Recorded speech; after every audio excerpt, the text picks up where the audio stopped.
बिस्मिल्लाहिर्रहमानिर्रहीम, अस्सलाम वालेकुम नाज़रीन। आप यूट्यूब चैनल देख रहे हैं, मैं इमरान खान हूँ। ये अपने गौर से सुनना है वीलॉग, क्योंकि पाकिस्तान तहरीक इंसाफ के पास एक ही जगह पे ताकत है और वही अवामी मैंडेट की हुकूमत है, खैबर पख्तूनख्वा हुकूमत।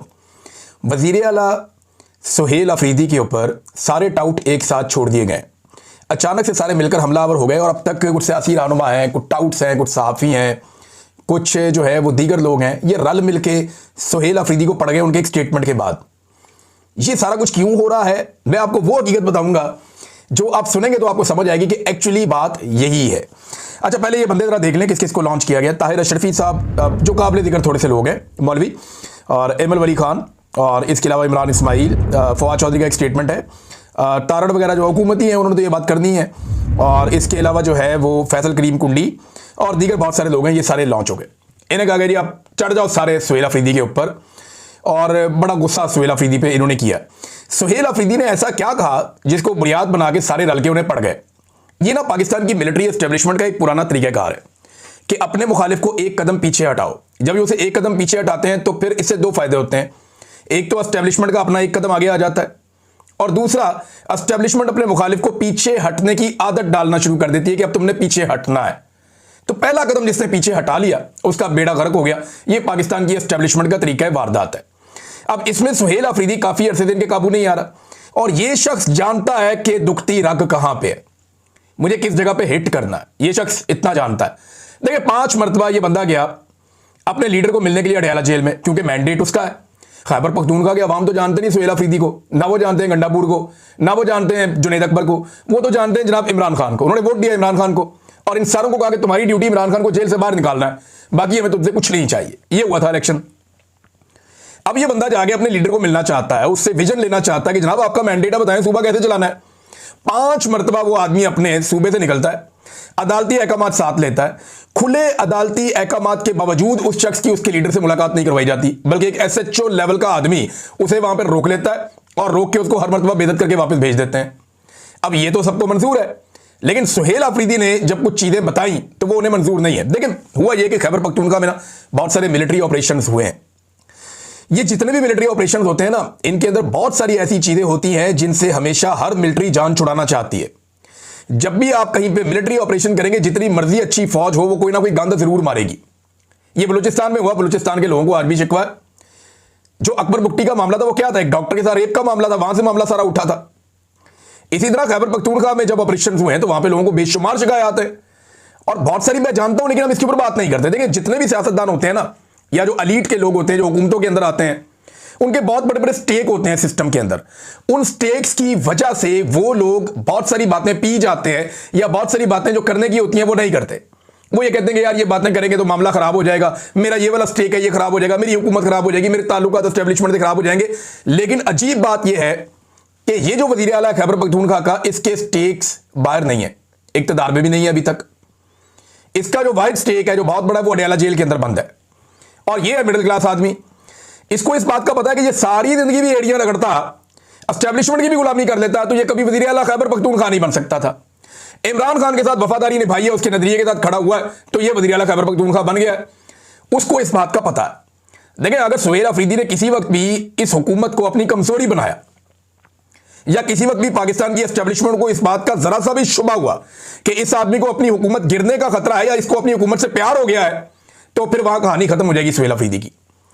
उसे इस बात की परवाह नहीं है, और उसने अब वो सच बोलना शुरू किया जिस सच को हमेशा बड़े बड़े लोग छुपाते रहे हैं। देखिए, मैं इस पे एतराज कर दिया, एकदम रोला डाल दिया जी मस्जिद के अंदर कुत्ते बांधे फौज ने, और हमने जब उन्हें कहा, उन्होंने कहा आप भी कुत्तों की तरह ही हो, यानी आप में कोई फर्क नहीं है कुत्तों में और आप में।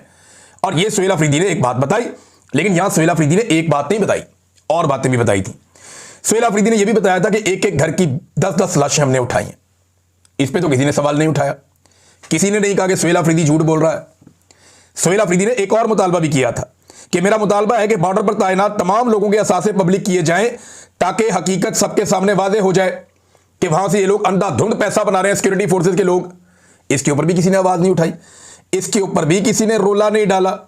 अब इन बातों के ऊपर भी तो आवाज उठानी चाहिए ना। बेगुनाहों की अमवात का भी उसने जिक्र किया, उसके ऊपर किसी ने बात ही नहीं की।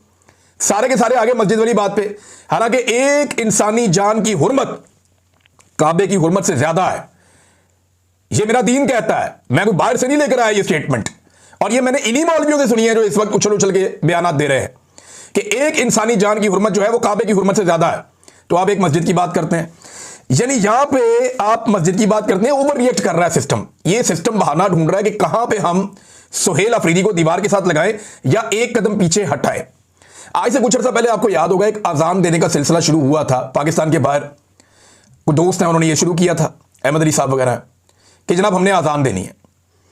तो उन्होंने अजान देने का सिलसिला शुरू किया और एक उसका नाम भी रखा मिशन नूर।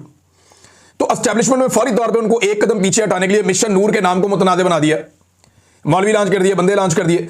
अच्छा, उन लड़कों ने कहा जी हम तो एक कदम पीछे नहीं हटते, इसका यही नाम रहेगा। उन्होंने पहली मरतबा कहा कि ब्लैकमेल ही नहीं होते, जो करना कर लो। और उन्होंने कामयाब अपना मिशन पूरा भी करके दिखाया। पाकिस्तान भर से लोगों ने अजानें दी, बहुत बड़ी एक्टिविटी हुई पूरे पाकिस्तान में। बल्कि इमरान खान ने जेल में सुना, उसने कहा जी मुझे पता होता मैं भी अजान दे देता। तो अब ये सुहेल अफरीदी को दीवार से लगाना चाहते हैं, एक कदम पीछे हटाना चाहते हैं, ओवर रिएक्ट कर रहे हैं। ये कोई इतना बड़ा स्टेटमेंट सुहेल अफरीदी ने नहीं दिया। एक इंसान की जान की कीमत इससे ज्यादा है जो ये मस्जिद के अंदर कुत्ते या जानवर बांधने वाली बात है। और अभी मैं आपको बताऊंगा कि उसके सबूत अब सामने आना शुरू हो गए, लोग उस पर बात करना शुरू हो गए। ये ओवर रिएक्ट कर रहे थे ना। इस मुल्क में जजों के कमरों के अंदर कैमरे लग गए कि उनकी और उनकी जो फैमिली है, इनके जो खलबत के लम्हात है उनको फिल्मा दिया जाए। पार्लियामेंट और पार्लियामेंट लॉजिस के ऊपर कब्जे हो गए। यहां पे चढ़ दौड़े नकाब पोश, यहां पे हजारों चादर और चार दीवारियों का तकद्दुस पामाल हो गया। इंसानों की जबरी तौर पे गुमशुदगियों का एक लामुतनाही सिलसिला जारी है बड़े लंबे अरसे से। निहत्ते इंसानों पर गोलियां बरसाकर बार बार लाशें बिछाई गई इस मुल्क के अंदर। औरतों को सड़कों पर घसीटा गया, गालियां दी गई, धमकियां दी गई, बहन बेटियों और बहुओं को अगवा किया गया सिर्फ एक अस्करी आईनी तरमीम के लिए। माओ के गिरबानों में हाथ डाला गया सिर्फ इलेक्शन चोरी करने के लिए। पूरा का पूरा इलेक्शन ही चोरी कर लिया गया। इद्दत जैसे घटिया तरीन मुकदमात बनाए गए। हजारों बेगुनाहों को जेलों में डाल दिया गया। सैकड़ों मसाजिद को भी हाल ही में सील किया गया है। क्या आप सारे नहीं जानते कि वहां पे नमाजें और अज़ानें बंद हो गई थी? बेशुमार ये किया गया। इस्लामाबाद में रातों रात एक मस्जिद ही पूरी ढा दी इन्होंने। वो तो फजल रहमान वालों की मस्जिद थी, वो आगे चढ़ गए, उन्होंने कहा दोबारा बनाएंगे। इन्होंने पैसा भी दिया, उनको जान छुड़ाई उनसे। ये सिर्फ ओवर रिएक्ट कर रहे हैं, सिर्फ सुहेल अफरीदी को दीवार से लगाने के लिए। कोई ऐसी बात नहीं है, खातिर जमा रखें, किसी को कोई तकलीफ नहीं हुई। एस्टेब्लिशमेंट ने इसको एक मौके के तौर पर लिया है। मेरे ख्याल में एस्टेब्लिशमेंट ने जल्दबाजी की, उन्हें इंतजार करना चाहिए था, इससे बेहतर मौका शायद उन्हें मिल जाता। लेकिन यहां पे वो एक्सपोज हो गए मस्जिद में कुत्ते बांधने वाली बात। और ये तो साबित शुदा है ना, यहां मैं आपको बढ़ के सुनाता हूं। ये देखिए बहुत सारे लोग बता रहे हैं। एक तो जनाब कुछ सहाफ़ी हैं, उनको लॉन्च किया गया। एक सहाफ़ी है, वो कुछ कह रहे थे, तो इसके जवाब में वहां पे जो मौलाना नसीम अली शाह साहब है, पाकिस्तान तहरीक इंसाफ के नेशनल असेंबली के मेंबर हैं, NA 39 से बन्नू से, वो ये कहते हैं सहाफ़ी को मुखातिब करते हुए, आप इंतहाई मोतमद सहाफ़ी हैं, वज़ीर आला साहब कबायली इलाकों से ताल्लुक़ रखते हैं। अगर आपको वज़ीर आला के कॉल पर भरोसा नहीं तो बराए मेहरबानी माइक उठाएं और ज़िला खैबर में जाकर वहाँ अफरीदी कबाइल से इंटरव्यू लेकर पता कर लें। जबकि इसी इंटरव्यू को अपने इदारे के जरिए बगैर किसी कट के ऑन एयर भी कर दें, ताकि पूरी कौम को मालूम हो जाए कि वज़ीर आला का बयान सच है या झूठ है। खुली ऑफर दे दी उन्होंने। एक और वहाँ पे पाकिस्तान तहरीक इंसाफ के अहदेदार हैं, वो कहते हैं जी आ जाओ, पाकिस्तान के जितने सहाफ़ी आना चाहते हैं मैं ले जाता हूँ, आपको तीरा में ले जाता हूँ, खैबर में ले जाता हूँ, चल के इंटरव्यू करें, लोग आपको बता देंगे। ये मैं आपको एक तकरीर सुनाता हूँ। ये पाकिस्तान तहरीक इंसाफ के MNA इकबाल अफरीदी साहब की तकरीर है कौमी असम्बली में। MNA इकबाल अफरीदी साहब आज से कुछ अर्सा कबल क्या कह रहे थे कौमी असम्बली में, जरा ये आप सुन लीजिए। एक तो ये इशू है, दूसरा हमारे तिरा में जो मकबूजा मस्जिद है 12-13 साल से उसमें सिक्योरिटी फोर्सेस बरजमान है और उस पर कब्जा किए हुए हैं। मस्जिद अल्लाह का घर होता है और वो वहाँ के जो जितने भी अवाम है वो गुज़श्ता कई महीनों से वहाँ पे एहतिजाज पे बैठे हैं और ये एहतिजाज का सिलसिला गुज़श्ता 4-5 साल से जारी है। मैं गुजारिश करूंगा कि वहाँ पे डिशे चलाना, वहाँ पे बूढ़ों के साथ अंदर घुसना, वहाँ पे आम मामलाती जिंदगी के जो जरूरियात है वो करना, ये वो अल्लाह का घर है, हम पे अजाब नाजिल हो जाएगा। लिहाजा मैं अपील करूंगा कि फौरी तौर पे वो रूलिंग दे कि वो मस्जिद जो है ना वो आजाद कराए और वहाँ उन पे इजाजत दे उन लोगों को। ये देखें जी, आप कौमी असम्बली में आप सुन रहे थे इकबाल अफरीदी साहब MNA हैं, और वो ये बता रहे थे। इसके बाद डेस्क भी बजाया गया अपोजिशन की जानिब से, बिल्कुल ही इजाज़त देनी चाहिए, लोग जाएं मस्जिद में जाके नमाज पढ़ें। वहाँ बूटों समेत अंदर घुसना, वहाँ TV लगाना, वहाँ पे वो डिश एंटीना वगैरह लगाना, ये चीज़ें करना ये नामुनासिब है। अब वो ये कह रहे हैं कौमी असम्बली के फ्लोर पर खड़े होकर, तब तो किसी ने रोला नहीं डाला। भाई अगर इतनी मायूब बात होती तो उस दिन रोला डाल देते हैं ना। ये एक और वीडियो सोशल मीडिया पर गर्दिश कर रही है, जो लोग वहाँ पर एहतजाज कर रहे हैं, उन्होंने बाकायदा अपने बैनर के ऊपर लिखा हुआ है कि मसाजिद को जो है वो वापस आज़ाद किया जाए, उनका कब्जा छोड़ा जाए। ये बैनर के ऊपर लिखा हुआ है। और ये यहां पे जो शख्स तकरीर कर रहा है वो भी अपने मुंह से वही बात कर रहा है एग्जैक्टली। उसने सिर्फ गधे का इजाफा किया है कुत्ते के साथ। और ये मैं क्योंकि पश्तो में है तो आपको समझ नहीं आएगी, लेकिन जो लोग पश्तो बोलते हैं उनसे मैंने पूछा, उन्होंने कहा जी एग्जैक्टली यही है कि वो भी बता रहा है कि वही बात जो सुहेल अफरीदी ने बताई थी। तो ये नाज़रीन मामला है सीधा सीधा और साफ साफ। अब जनाब एक कुछ सहाफ़ियों की जानिब से भी जारी करवा दिया गया, एयरवाई के ऊपर न्यूज़ चल जाती है सबसे पहले कि जनाब शोहदा की कुर्बानियों को सियासी तनाज़ात में घसीटना काबिल मज़म्मत है। खैबर यूनियन ऑफ जर्नलिस्ट और सहाफ़ियों ने जनाब इसकी मज़म्मत कर दी और ये और वो बड़ा जारी कर दिया। तो इसमें मोहम्मद फ़हीम साहब हैं जो इसी मुल्क में जर्नलिज्म करते हैं, खैबर पख्तूनख्वा से इनका ताल्लुक है, सीनियर जर्नलिस्ट हैं और एक उस्ताद भी हैं, बड़े शानदार आदमी हैं। मोहम्मद फ़हीम साहब ये कहते हैं कि खैबर यूनियन ऑफ जर्नलिस्ट के ऑफिशियल व्हाट्सएप ग्रुप में ऐसा कोई बयान शेयर नहीं किया गया है। यानी बार बार इस किस्म की बातें की गई। सुहेल अफरीदी ने एक और बात भी तो की थी ना कि 10 अफराद मारे गए थे एक ही खानदान के और मसाजिद में कुत्ते ले आए थे। किसी एक बंदे ने भी 10 लोगों के मरने पर एतराज़ नहीं किया। अब इसका सबूत पाकिस्तान तहरीक इंसाफ सामने लेकर आ गई और उन्होंने तस्वीरें भी जारी कर दी और बता दिया कि ये बंदे एक साथ शहीद हो गए थे और जब इनकी लाशें उठाई जा रही थी तो गोलियां भी चलाई जा रही थी। यानी ये एक तरह का दबाव है जो सुहेल अफरीदी पे डाला जा रहा है, जो मुझे इस सारे मामले में समझ आई है। अच्छा, एक चीज और है, जो लोग इस इलाके में रहते ही नहीं है वो इसके ऊपर दावा कैसे कर सकते हैं?